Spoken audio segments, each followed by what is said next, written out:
in the room today, so nobody online to bring in. So welcome. We will start with the approval of the minutes from June 24th, 2020. Need a motion to put that on the floor. Phil is the first and Junior is the second. Any questions, comments, clarifications in the minutes that we need to address? All right, silence. With that, we'll do a voice vote. All in favor of approving the minutes as presented with the sign of aye? Aye. Aye. And those against it with the sign of nay? All right, that passes unanimous. We will move into the informational section. So we have several of our regular routine informational topics. We'll start down through the list. The first one is the auditor. And I know Ms. Thomas did put a report in our packet this time, as she always does. I would ask, does she have any further clarifications that she'd like to share, or any comments from the auditor's position?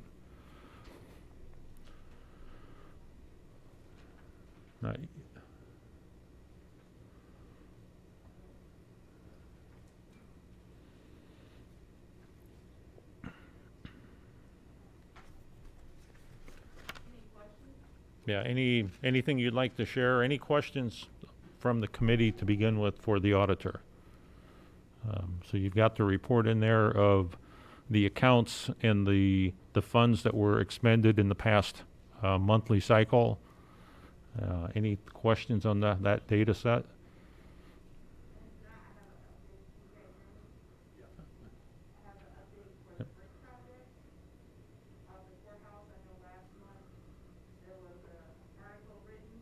I don't know if their mic's on yet. So maybe you could set up and use one of the other mics if we're not able to get that on. I don't know if the battery's down.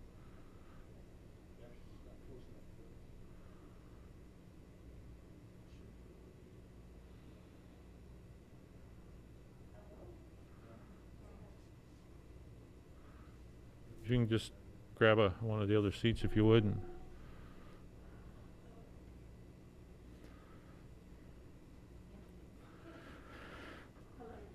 okay, cool beans. there you go. You're on. Last month there was an article written about the War Memorial bricks. Just to give a brief update, all bricks have been completed, for exception of 2 bricks that were submitted earlier this year, and we had 2 edits to redo for the bricks out there. So all the bricks have been completed. Just a FYI. So Okay. Thank you for everyone who helped assist with that project, but that has been completed, except for like 4 bricks. Great. No, that Veterans Memorial has been a great project out there, and so thanks for the update on it. Any comments around that? All right. Yes, sir, Mr. Chairman. I intend to appoint a new committee to oversee that, led by State's Attorney Hoos. Great. Great. No, we'll look forward to seeing that. Thank you, Mr. Chairman. I'm sorry, could you repeat? I said I intend to appoint a new committee for that, led to be overseen by State's Attorney Jody Hoos. Perfect.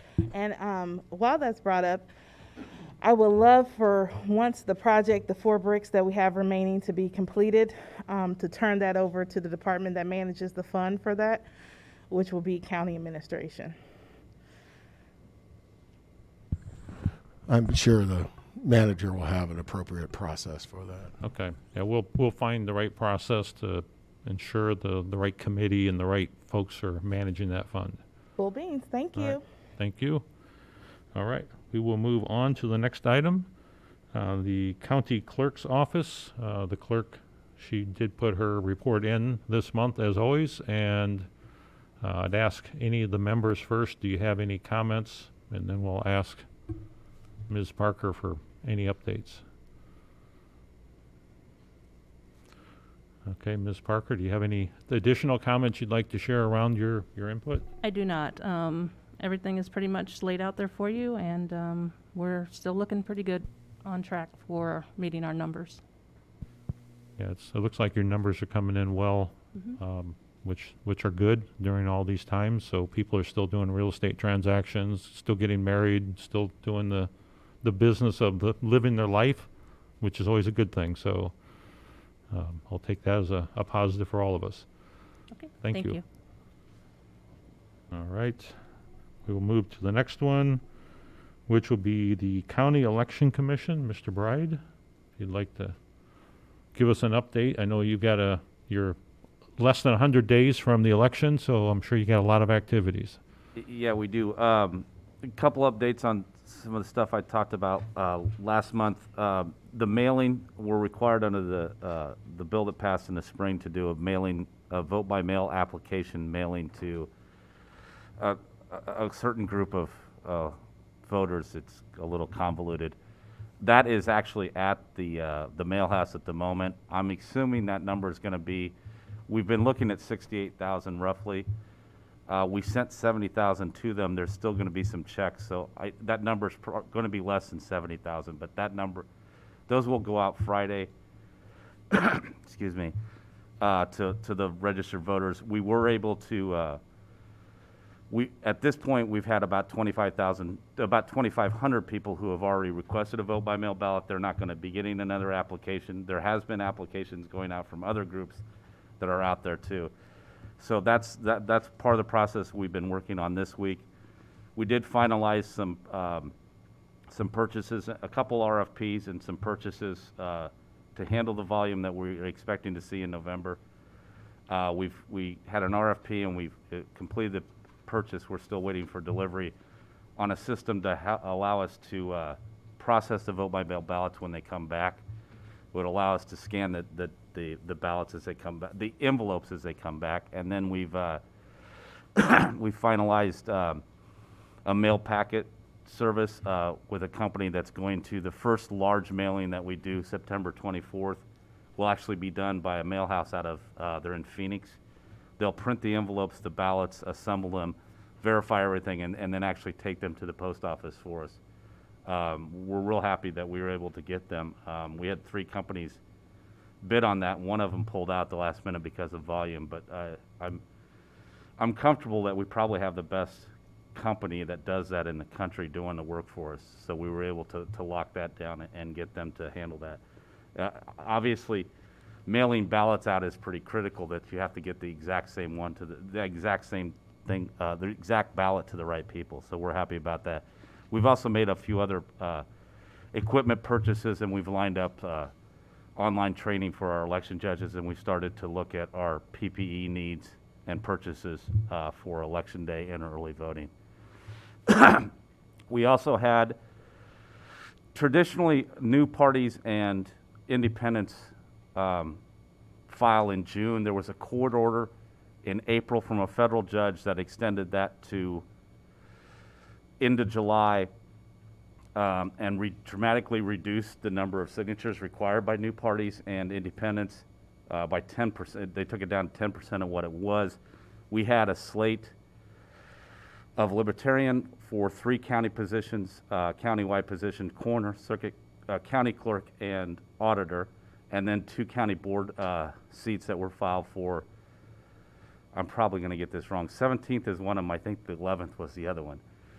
That was 2 weeks ago. The period to file objections ended Monday at 5. We did have objections. We had an objection filed to the countywide slate, and we had an objection filed to the county board 17. So we'll have an electoral board meeting to deal with those objections. It'll be here Monday, and we'll work from there. I honestly don't know that it's going to end on Monday, because some of the issues being brought up are some pretty wide-ranging legal issues that are also being argued at the state level. It's relatively convoluted because this is all based on a court order in April reduction.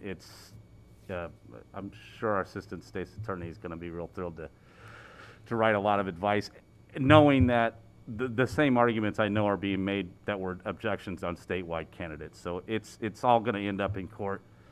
And the really nice thing is it probably means we're going to be really hard pressed to get the ballot printed and get it out on time, because it always drags through the court. So that's the fun stuff we're doing in the office, is getting ready for November.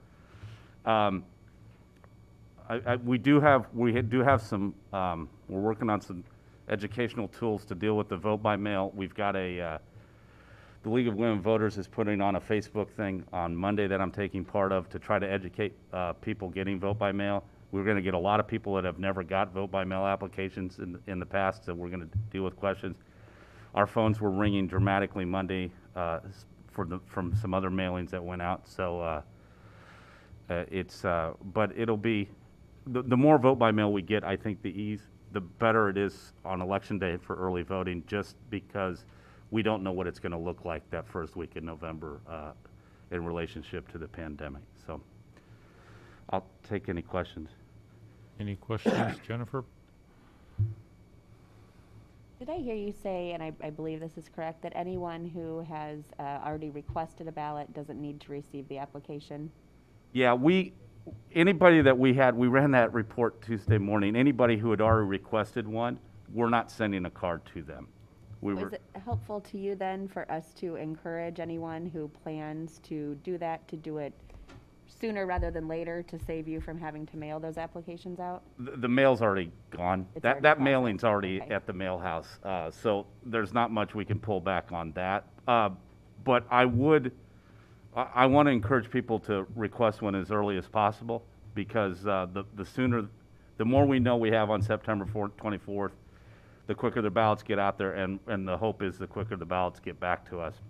We're going to tell people, if you've made up your mind, vote and mail it back or drop it off. We're going to have drop boxes at our location and then also at the early voting location, so people want to drop it off in case they're not comfortable mailing ballots back too.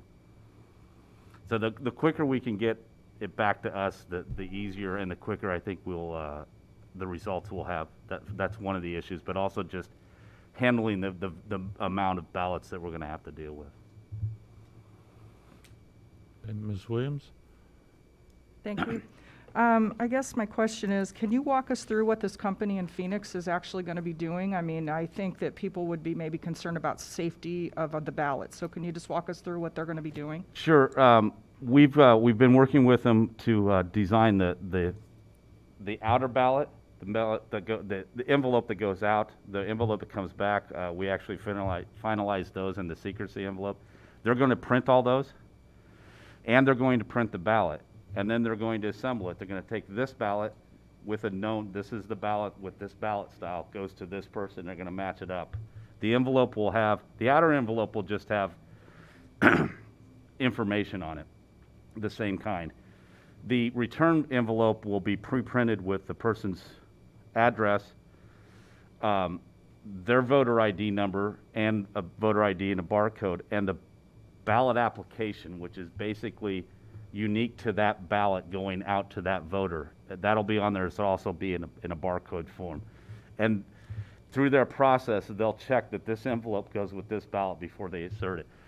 And then they'll assemble that, and then they're actually going to take that to the post office. And I know that does sound odd. That's all they do, and they're as good as there is in the country. Their facility is locked down tight. There's all kinds of security at that facility. And to give you an idea, I talked to 2 different jurisdictions in Colorado. They do every ballot they do. They're going to do every ballot for DuPage County. In Illinois, they do a tremendous number of ballots in California. And this isn't going to sound great, but it wasn't their fault. They did every ballot in Georgia for the primary. I think just about every ballot in Georgia for the primary. The problem with the ballots in Georgia in the primary is most of them got in late. But I'm very comfortable with them. There's only a couple vendors that do this in the country, but I think they're the best vendor there is to do this. This isn't unheard of. There's jurisdictions that do all vote by mail, do outsource, especially the smaller ones do outsource all of it. Do you get some sort of a report from them? Yeah, I'll get all kinds of reports from them, and they understand.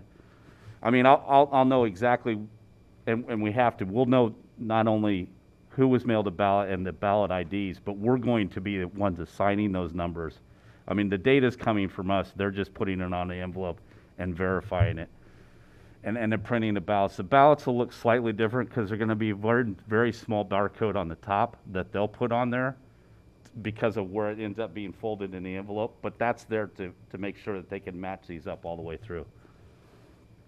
So, Other questions for Mr. Bride?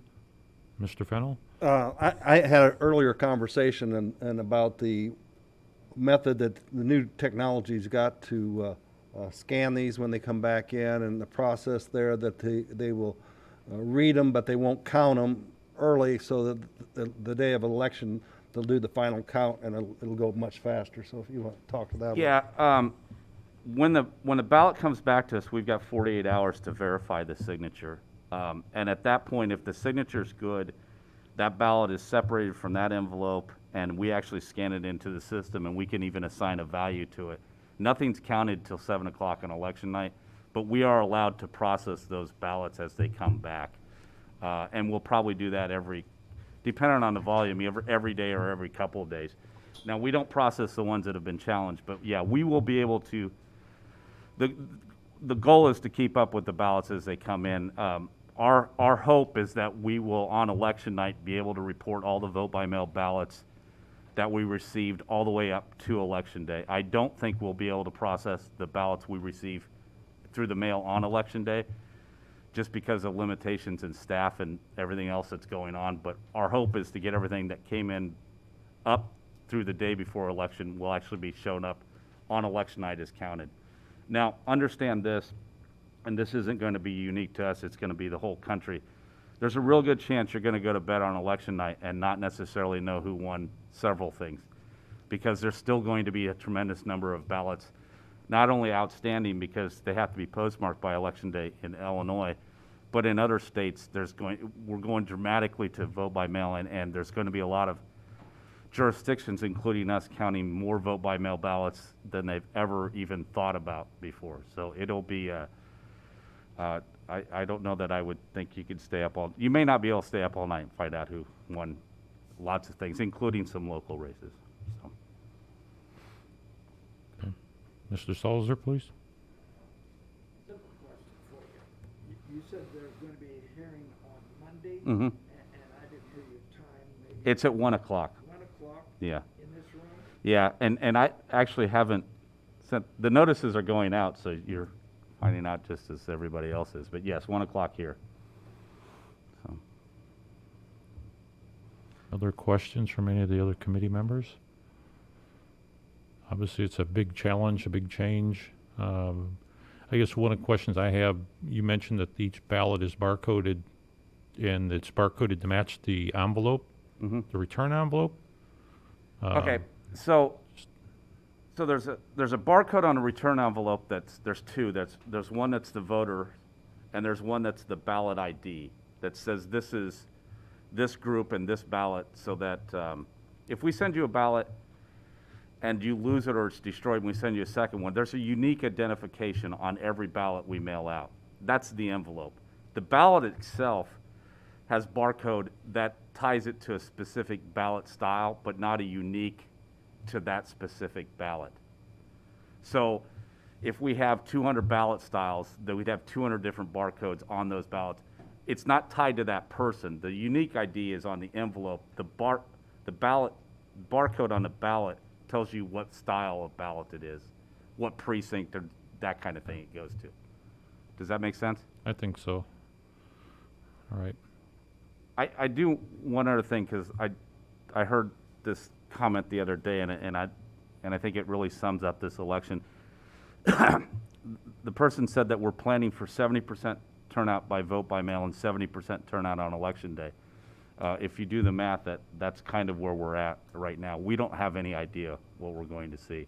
We're in a unique situation. So, okay. Okay, Phil, one more questions. I think I heard someone say that you are going to mail the actual ballot out the 24th of September. September. The first day to mail ballots is September 24th. So, Possibly on a flight that I would receive a ballot, I would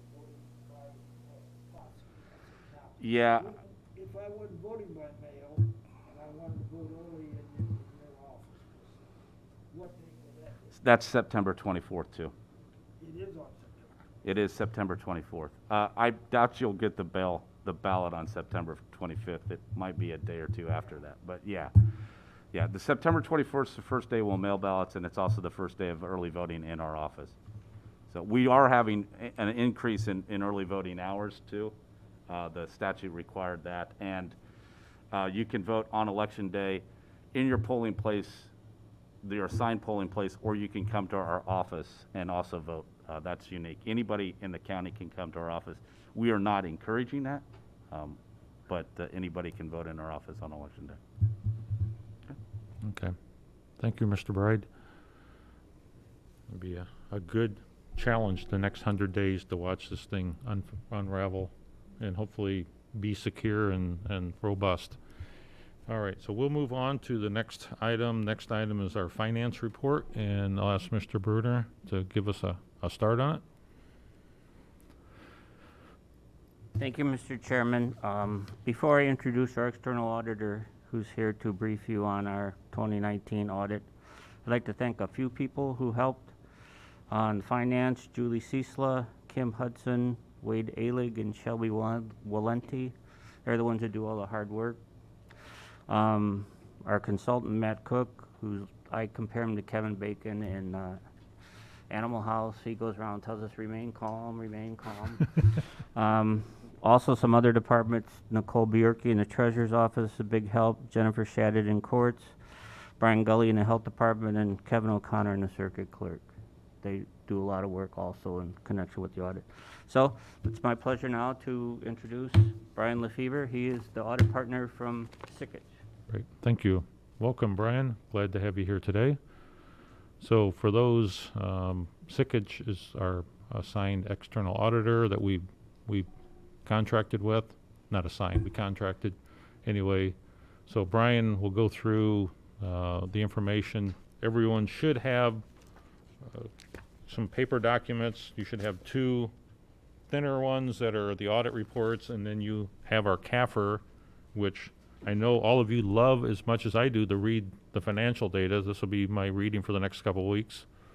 If you know the numbers, you know where the money's going, and you understand it. But with that, I want to turn it back to Brian, and thank you for coming and being here. Well, thank you very much. Good afternoon, and on behalf of Sickich, I'd like to thank the chair and the members of the committee for inviting us to present the reports resulting from the audit of the county for your year ended December 31st, 2019. Make sure I answer any and all questions that you have as well. Just a few things to kind of get your arms around what the audit looks like. So the audit cycle lasts quite a few months. We started this audit cycle with a planning meeting here at the county in early November. A lot of the people that Randy mentioned were in that meeting along with the county administrator to basically game plan the audit. Mm-hmm. We were then on site in January at what we call our preliminary planning phase of the audit. And then your field work, what most of you would think of the audit, where we're looking at all the numbers, looking at invoices, that kind of thing, that was scheduled and conducted in April, but keep in mind what happened in March. So the audit was done almost entirely in a remote environment. We had a couple days that we had folks come to the county to limit the amount of documents that needed to be scanned into our electronic portal, which is essentially how all the documents were coming to us. And then there was obviously a lot of emails, a lot of communications, a lot of conference calls. So I commend the county's finance department and all other departments for working through this process. Yes, the audit was delayed slightly because of COVID, but to be only 1 month off the target in the environment we were in is, for the size of audit that we're talking about, is kudos to the county's finance department, and then all the other departments that work together with finance to move towards the final audit document. So as you mentioned, the comprehensive annual financial report should be in front of you. It's also was available to you electronically and then ultimately ends up on the county's website. So this comprehensive annual financial report, the acronym is Kafir. You might hear it called that as well. It includes 3 sections. It includes an introductory section, a financial section, and a statistical section. So, as you all know, the county is required to have an audit under Illinois compiled statutes. Those requirements are all met in the financial section of the audit. What makes it a comprehensive annual financial report are the introductory and statistical section. The statistical section has a lot of multi-year trend information. I won't go through any of that in detail, but just kind of to give you an overview of what you're looking at. The CAFR is considered to be the highest level of financial reporting, the most transparent level of financial reporting. There's a couple of documents that, as you mentioned, to go through and read the entire CAFR is quite an endeavor. So my job is to give you kind of the highlights, where I think the key information is to be found within the CAFR. The first document that I would have you look at is on Roman numeral 5, is the letter of transmittal signed by your CFO and the county administrator. Specifically, there's a lot of good information, talks about things that are going on within the county, and then specifically on Roman numeral 13, so XIII, there's a nice table there of kind of where you're at in fund balance related to your targets. I think that's important to note that. And then, so this letter of transmittal, very well done. And then a few pages ahead of that, Roman numeral 18, which would be actually the last page of the introductory section, is the award the county received for its CAFR for 2018. And this comes from the Government Finance Officers Association. It's the Certificate of Achievement for Excellence in Financial Reporting. And this was the 32nd year that the county received this award, and this is the highest level of financial reporting within the local government industry. So you should all be commended for that. So then, on the following page, the first page of the financial section, page number 1, you see it's on Sickage letterhead. This is what you've engaged us to do, is give an opinion on your financial statements. So I think it's also important to understand that the county prepares its own financial statements, which is actually what the standard setters, essentially that's how they wrote the standards, that all units of government, all entities that are audited would write their own financial statements. But you are all in an elite group. I would tell you that less than 5% of our local government clients prepare their own financial statements. Now, when I say prepare the financial statements, I'm talking about this document itself. You know, all the clients have general ledger systems and have, you know, systems that can produce financial statements, but actually produce this document, you should be commended for that. And I know you're, both the county finance staff and then your external consultants work very hard to put this document together. So what does the independent auditor's report mean? Well, in order for us to give an opinion on the financial statements, we're required to follow 2 sets of standards.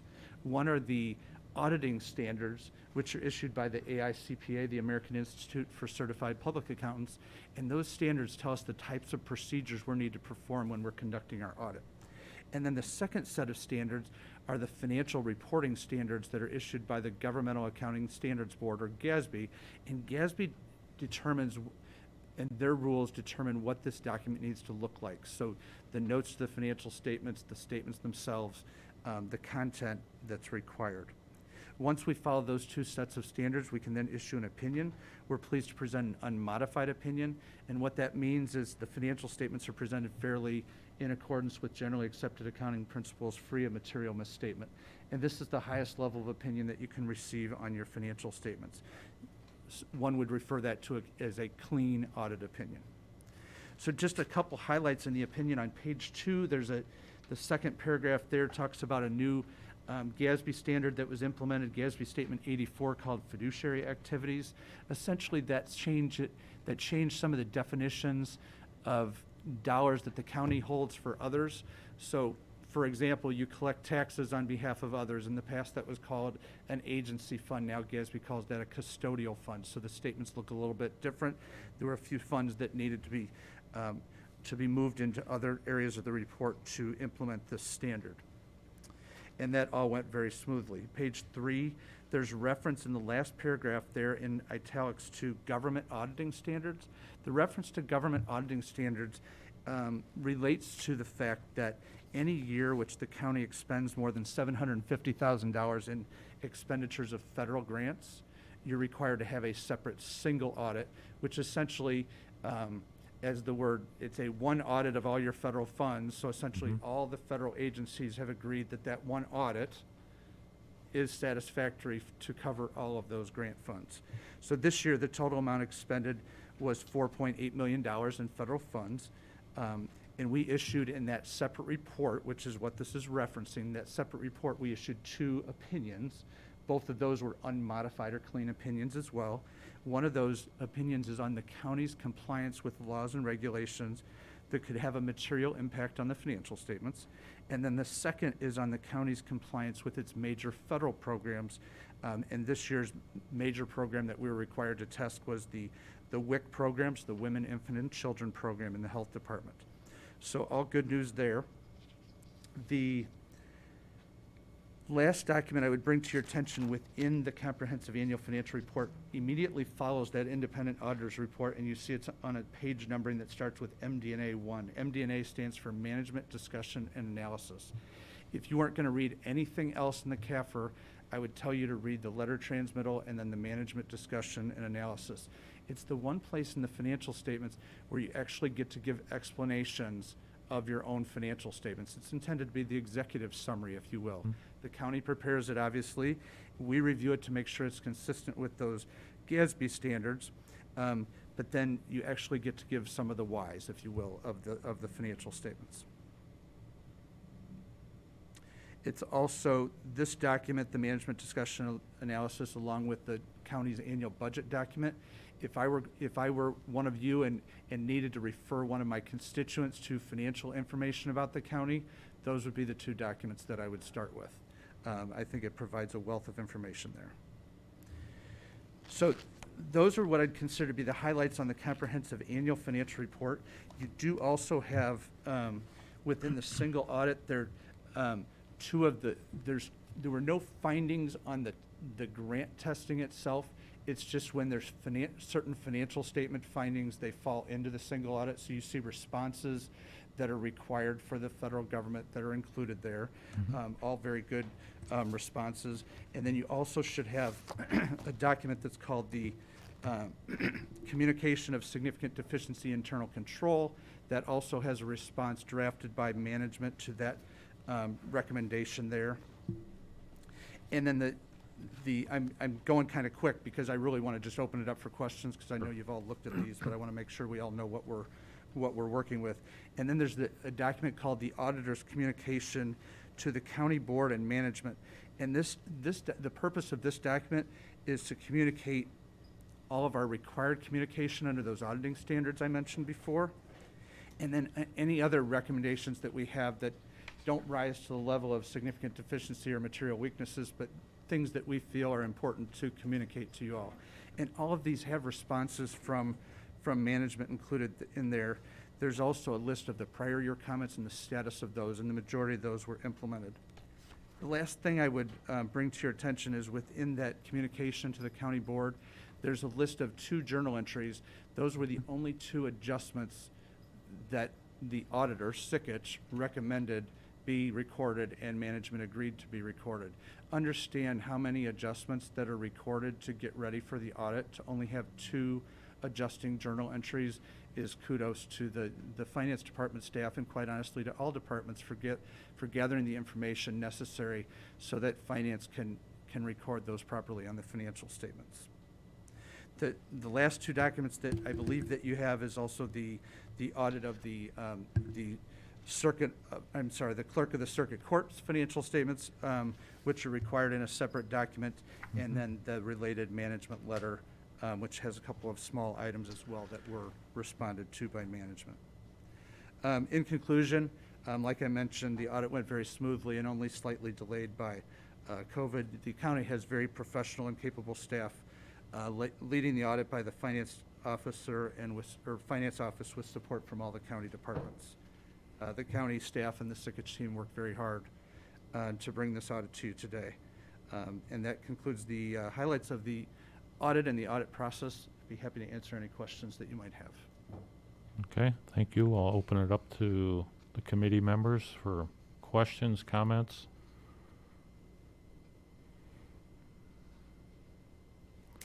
I know it's a fair amount of information. I went through this in prep for this. There wasn't, as Brian mentioned, no what we call significant deficiencies. I'm probably not using the exact right words, but nothing that jumped out of, that I would say we need to be overly concerned. There's probably some areas for some improvements, and those are highlighted in some of his findings, or their findings. I'll ask again around the committee, any inputs, comments from the committee?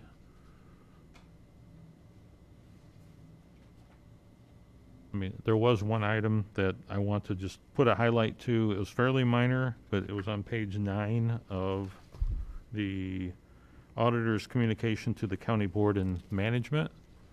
One of the items in there was titled PCards, PCard usage for elected officials, and you can read the control deficiency that was highlighted. So we've acknowledged that. The staff has acknowledged it. The management response you see in here, I would, as one board member, would probably ask, and I've talked to Mr. Bruner about it, I'll give everyone a chance to read it first before I comment any further, and I'll ask Brian to also put some comments around it. So I'll pause and let you read, see if there's any questions.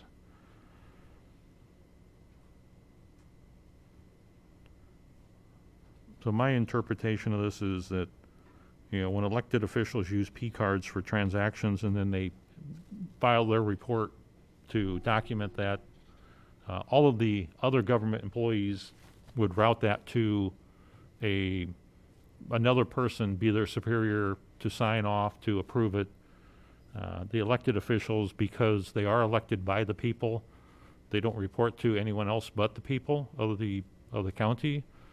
So they're in kind of an awkward situation of who do they take their report to, their expense report, P-card report to get that signed off. And it's really something to process to have in place to make sure that they're protecting their own interest as an elected official. So, if something comes back later and says, what's this entry? You've got someone else also signed off on that entry and reviewed it. So it's a good protection. So I think Randy captured that here, is that we'll ask elected officials to submit their reports to another person. The one challenge I asked Randy was within their department is probably a statement I would question, because if they're in their department, they're a subordinate to the elected official. I don't think that's a good approach to have a subordinate approving their elected officials' expense report. It just puts them in an awkward situation. So I would ask that we modify it and ask Randy and the administration to look at, maybe a better way to improve that, just to protect all parties. And I'd ask Brian, you've had that finding. Do you have any other comments and maybe other examples of how county elected officials accommodate that requirement? Yeah, I think it's a good dialogue. When we talk about checks and balances, that's always two sets of eyes, right? Or I'm not doing the same thing in 3 different places, so that, for example, with a deposit, you'd want a different person making the deposit than actually recording things on the ledger. So that's what we're talking about with checks and balances.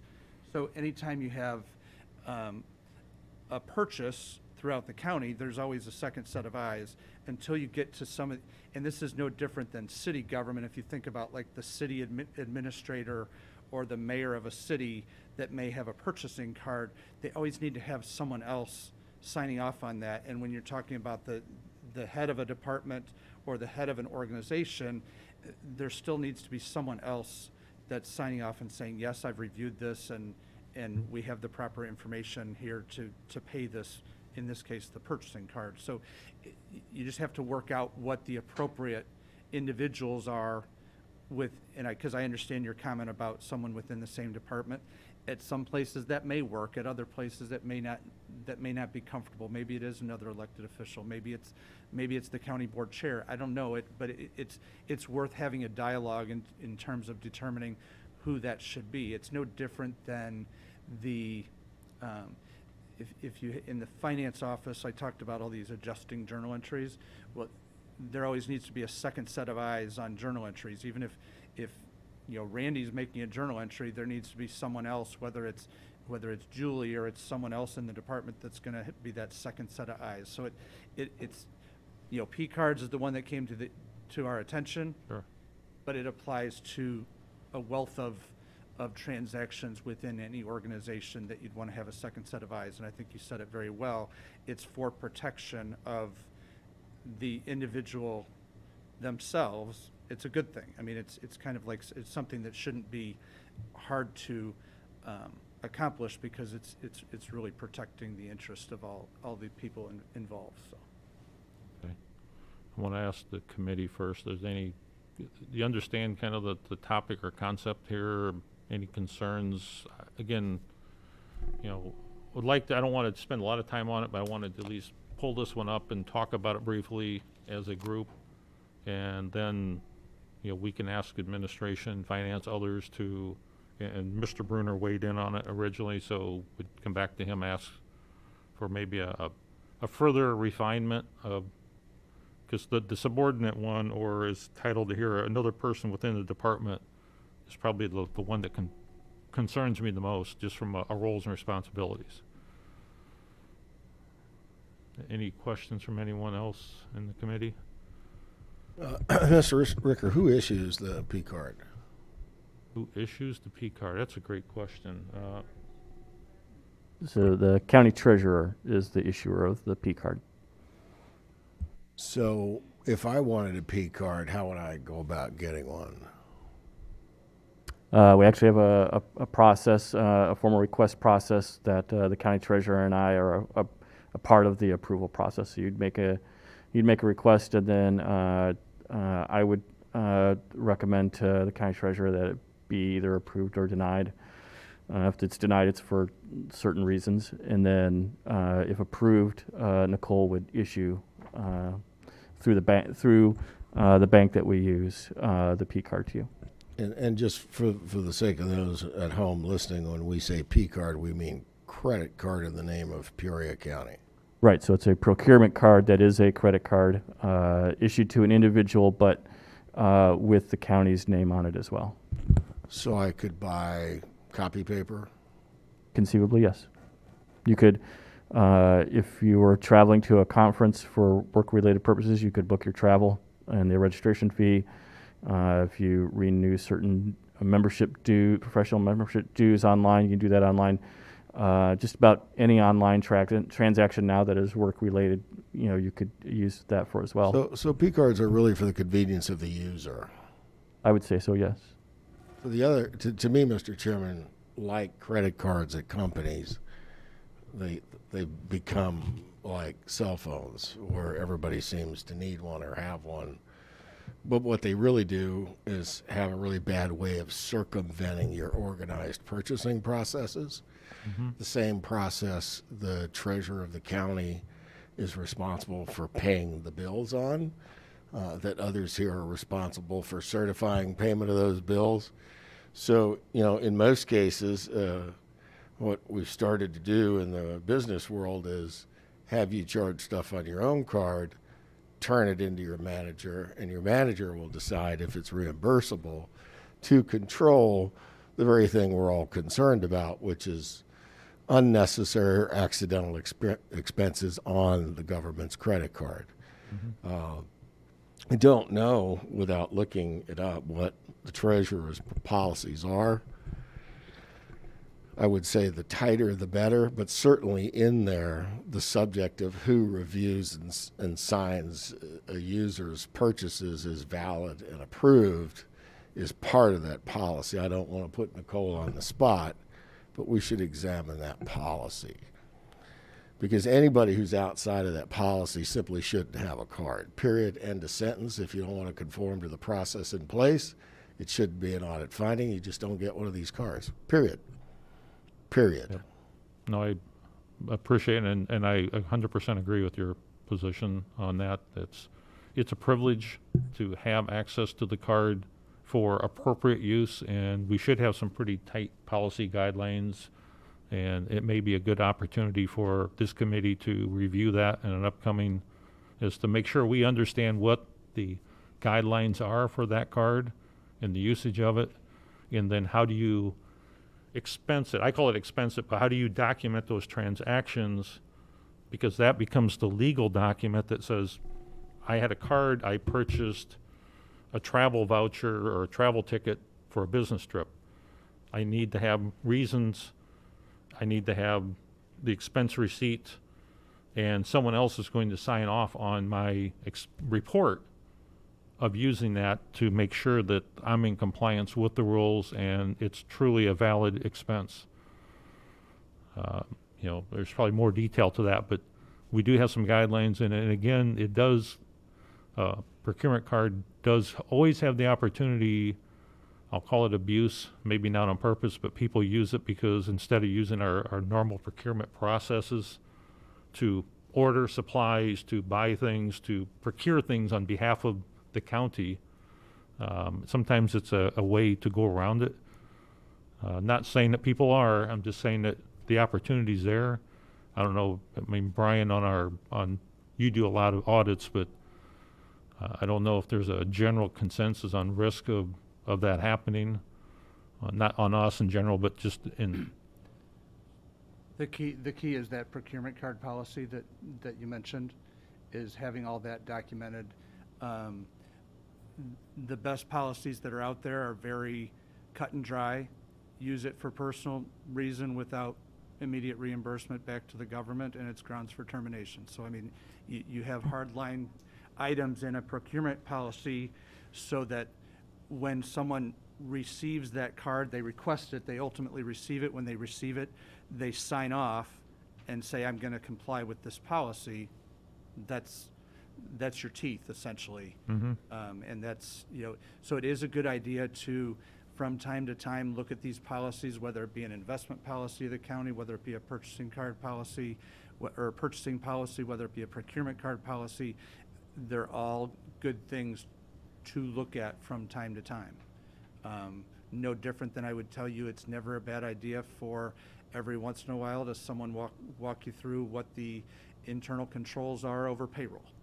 Yep. And there's nothing wrong with having that dialogue from time to time, because these things are in place. Mm-hmm. But as county board members, it's good to be informed on some of those things from time to time. Yeah, it's good to review because things do change and there may be time to update or modify. So again, I think this committee's one that looking forward, and I'll discuss with our chairman on where this fits in our organization as far as reviewing some of these policies moving forward. Mr. Chairman, you have any other comments around No, that? Mr. Ricker, I appreciate the sensitivity and professionalism you're handling the discussion with. At the end of the day, Ms. Bjerke is the treasurer of Peoria County, Mm-hmm. and she gets to decide what she's comfortable with. These cards are issued through banking organizations to which she has the master relationship with as a separate check and balance, even from this body. So we, to whom much is given, Madam Elected, much is expected. And this is too much room for misinterpretation by the public here. Mm-hmm. And there's too many bad facts in, the history books. And we should have the highest standards in our house, or use your own credit card, turn it into someone else for reimbursement review. Yep. I agree. I think that's a good one to look at. And again, we have a lot of new board members. It's a good education for all of us to understand this. We are accountable for the public's money and proper expenditure and use of it. So that should be one of our high priorities. Great, Ms. Relaford? From a question standpoint, I think it would also be interesting just for those of us to learn if there's different levels of spending authority, whether that be on a monthly or a total basis, just to be able to look at it and say, does the level of approval escalate depending on the amount of the amount of the transaction either on a monthly basis or per cost, per purchase, whatever that would be. Okay, we can look Yeah, at that. and- I think that's defined. Scott, would you like to comment? I was just going to say, Mr. Chairman, the policy actually does have such limitations as Ms. Relaford has asked about. It's certainly a value to bring that policy back here to the committee at a future meeting to educate you on what the policy is and to engage in a conversation to see if there are updates that need to be made to the policy. I know that and feel that we have a pretty robust procedure to ensure compliance with the policy, but there's always room for improvement. Okay, thank you. I know our auditor had her hand up, so I'm going to give her an opportunity to make a comment. Yeah, I had comments and questions. As the internal auditor, I have recommended policy changes to you, Mr. Riker, about some county purchasing policies, procurement policies, as it pertains to contributions and gifts for the county. But with the PCards, for the auditor, I'm sorry I didn't catch your name. Brian Lefevre? Brian Lefevre, Okay. yes. When it says from when obtaining understanding, who gave you that understanding of the internal controls for the PCards? We reviewed we reviewed Oh. a sampling of PCard transactions throughout the year. Okay. And so how did you get to the understanding that they're not required to be reviewed or approved? Because there were certain ones that we selected that didn't have second approval on them. Okay. Well, they may have not had the second signature, but how the process works, and I told Randy the process this morning, and I would have loved to have been included in that conversation so we could have discussed this. But how the process works is Nicole gives the procurement cards out. It goes to the department heads or whoever requests it, and the department heads approve it. After they make the charge, it then comes to once they enter it in the system, and that's the two signature thing, is them entering into the system saying that they attest to making those charges and or they approve it. It then comes to the auditor's office for review. And so it is reviewed by a second independent person.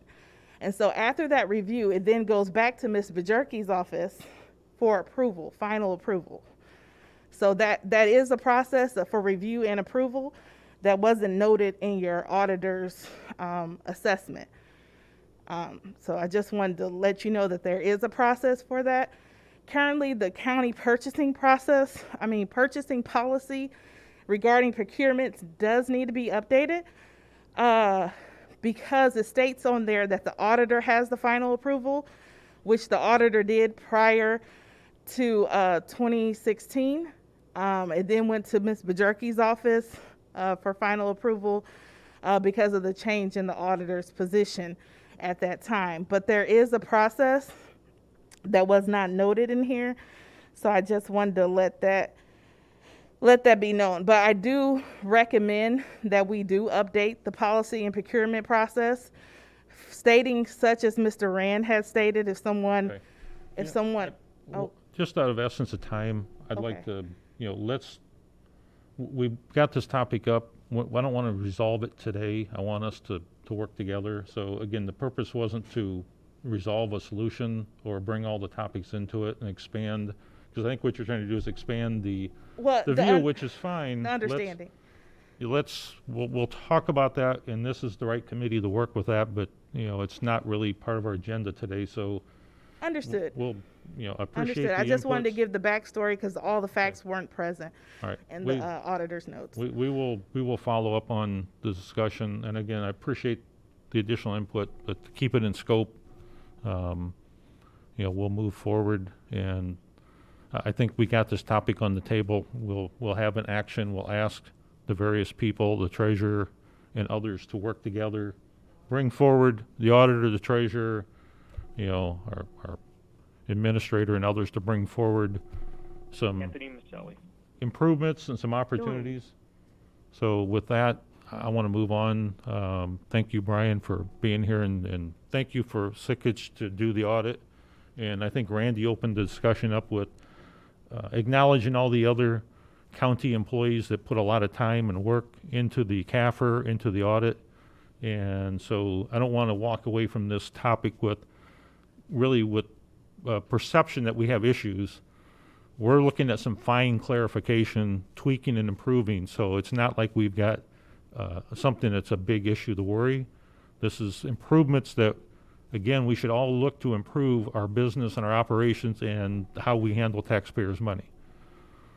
So with that, I'm going to move on to the next item on the agenda, and that's the Regional Office of Education. I know Beth she's been in there breathing, dancing, ready to entertain us, so we'll let you move with that.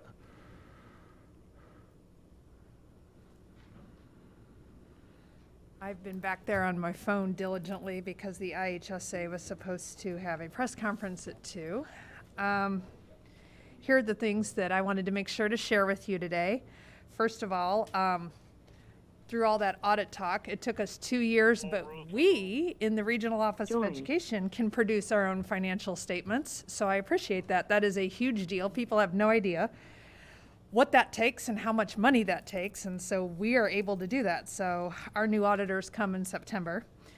Madam Superintendent, Yes. may I call Mr. Morris and tell him 2 years in a row? May Would I you call him? please? Okay, thank you. If you can, it is, Mr. Rand.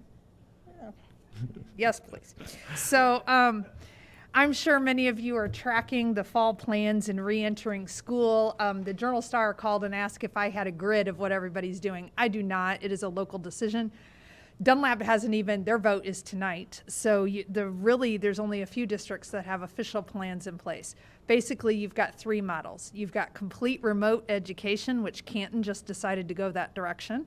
You've got hybrid model, which Peoria Public Schools is doing, Pleasant Valley, and you've got a variety of going back to school 5 days a week, and so you've got some districts that are doing that. Dunlap's looking at 5 days a week, all day or half day, so they're voting on that tonight. IHSA regulations dropped today, but the governor preempted it. I did not know that was going to happen with this new sports guidance, and it impacts not only the high school sports, but also club sports and all that AAU stuff. So there is now higher, medium, and lower level ranking sports. There's not going to be football in the fall. There's no way.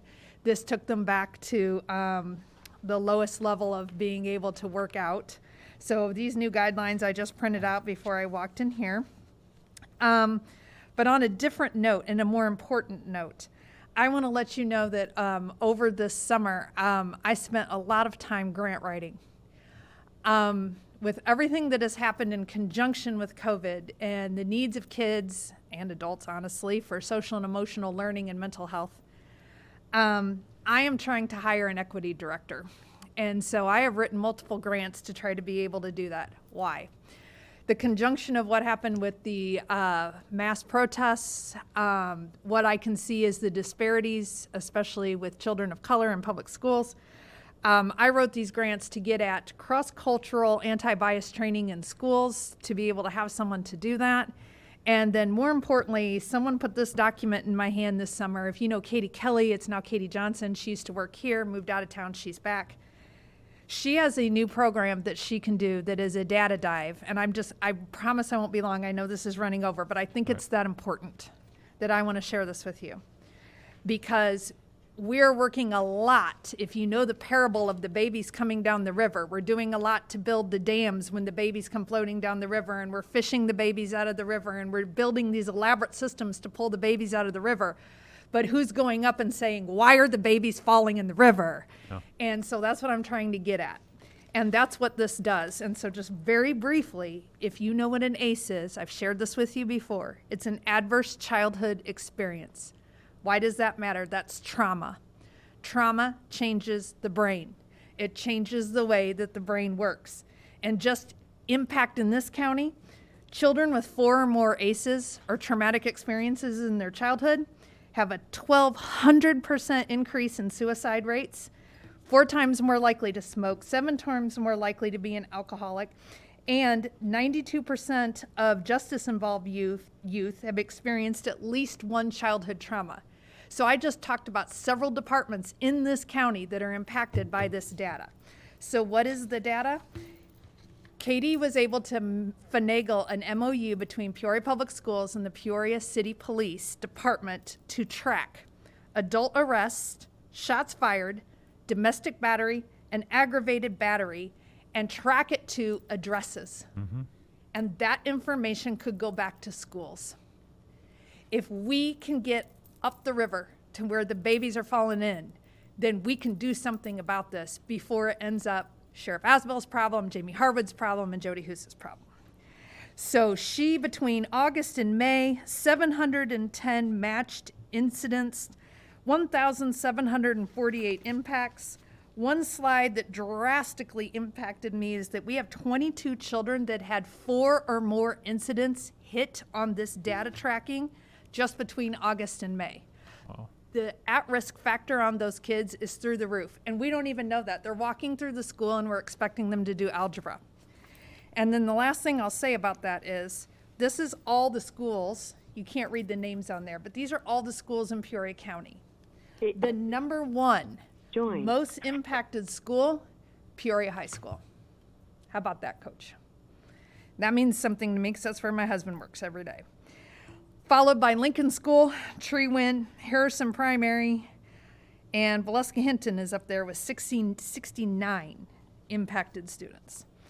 So when you have 177 students at Peoria High School impacted between those month ranges with serious traumatic, we're seeing them on our budget, we're seeing them in our streets, we're seeing them in not good outcomes.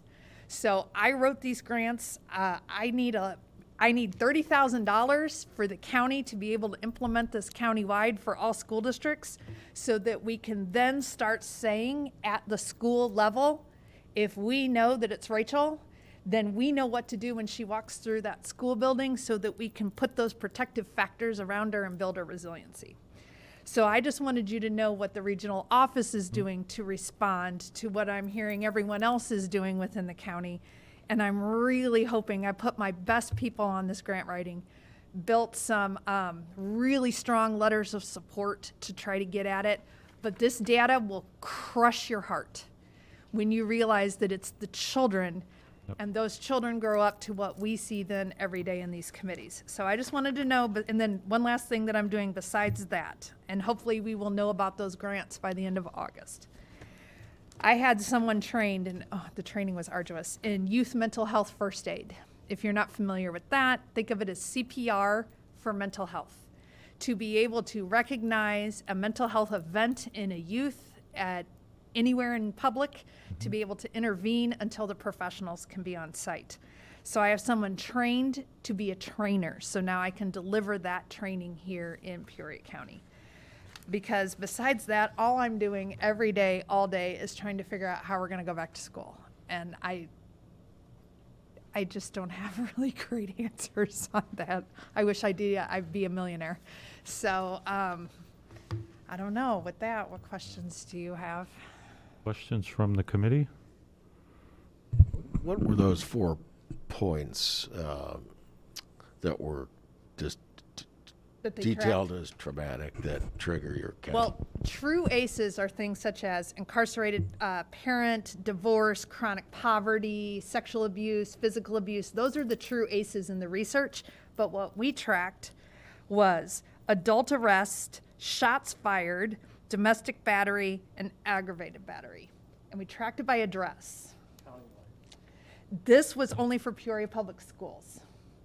I want to expand it to countywide, which would require memorandums of understanding and working together on those kinds of things. Yeah. Jennifer? This is true. You are a rock star.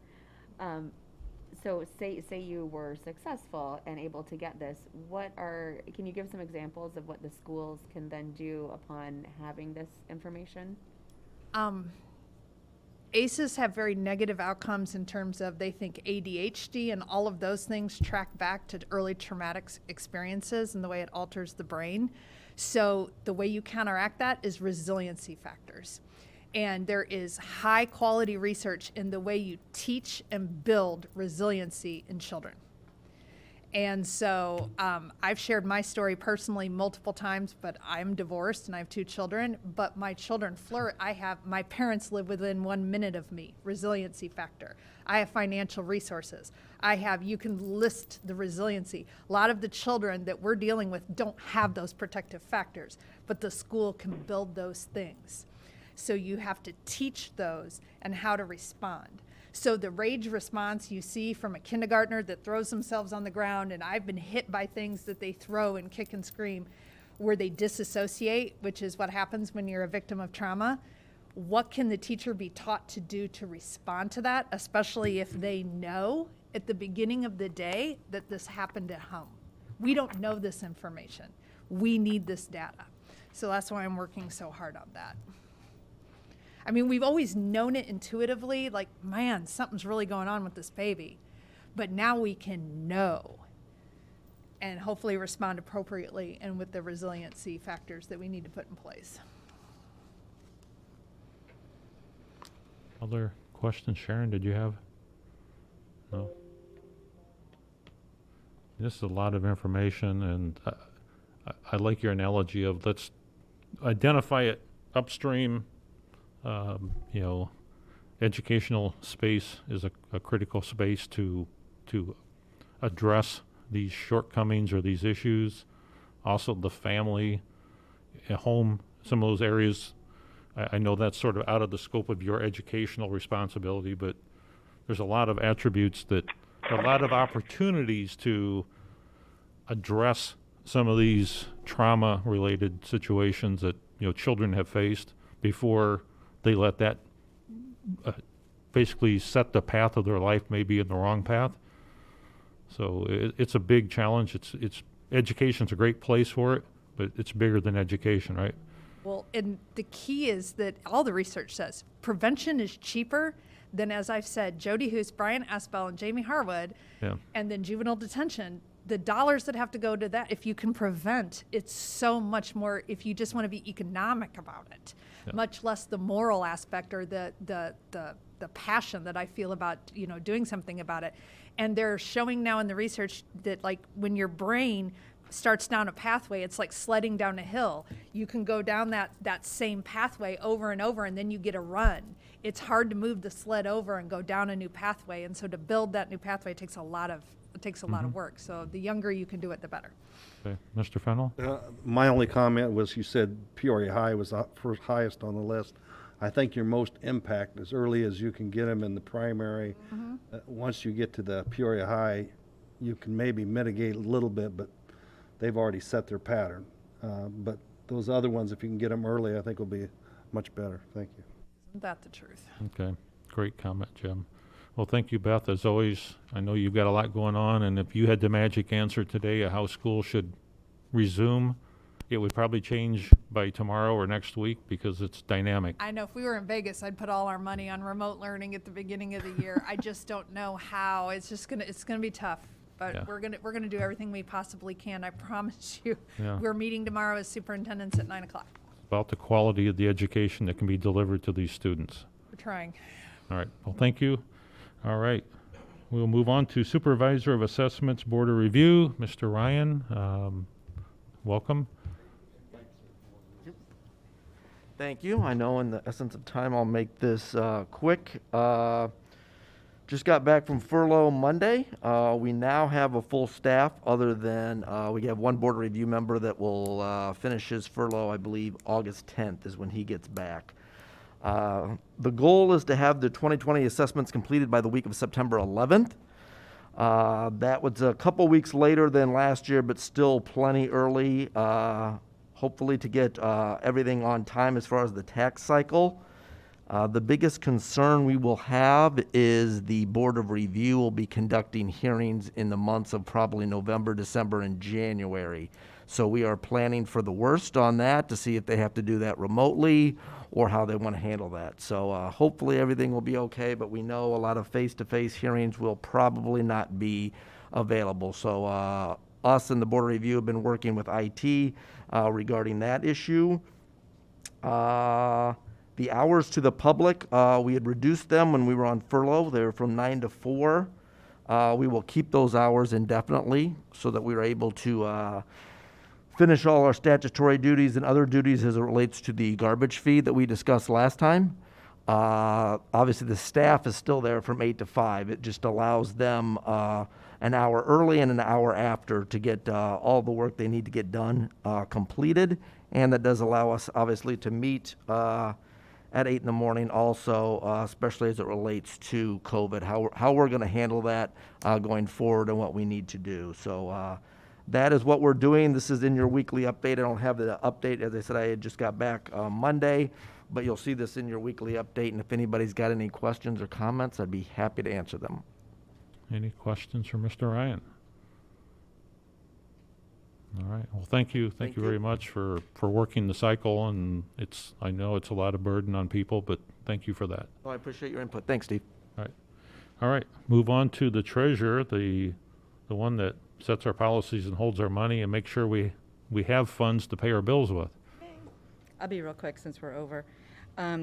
So far, I've done 2 distributions for $167.5 million, which is 51% of what was extended. Peoria County has received $14.3 million of that, which is 52% of what we expect to get. And the next distribution is August 11th. Right. Any questions for Ms. Bjorky? All right. Thank you. And Veterans Assistance Commission, don't think we have a report. We did get some emails recently from Mr. Brooks talking about some of the positive things that commission has done for some of our local veterans as far as getting some monetary recoveries for expenses and monetary that they're due. So, kudos to that team for being out there for the veterans. With that, we'll move into the resolution. We have one this month. We have the monthly delinquent taxes. So I need that put on the table with a motion. Jennifer first. Rachel is a second. Any questions about the items in the delinquent taxes this month? If not, we will do a voice vote. All in favor of the resolution with the vote of aye. Aye. Aye. Those against with the vote of nay. Passes unanimous. Miscellaneous. Anything in the miscellaneous that this committee wants to talk about? Sorry for running long, but appreciate everyone's attention. So we will adjourn. Thank you.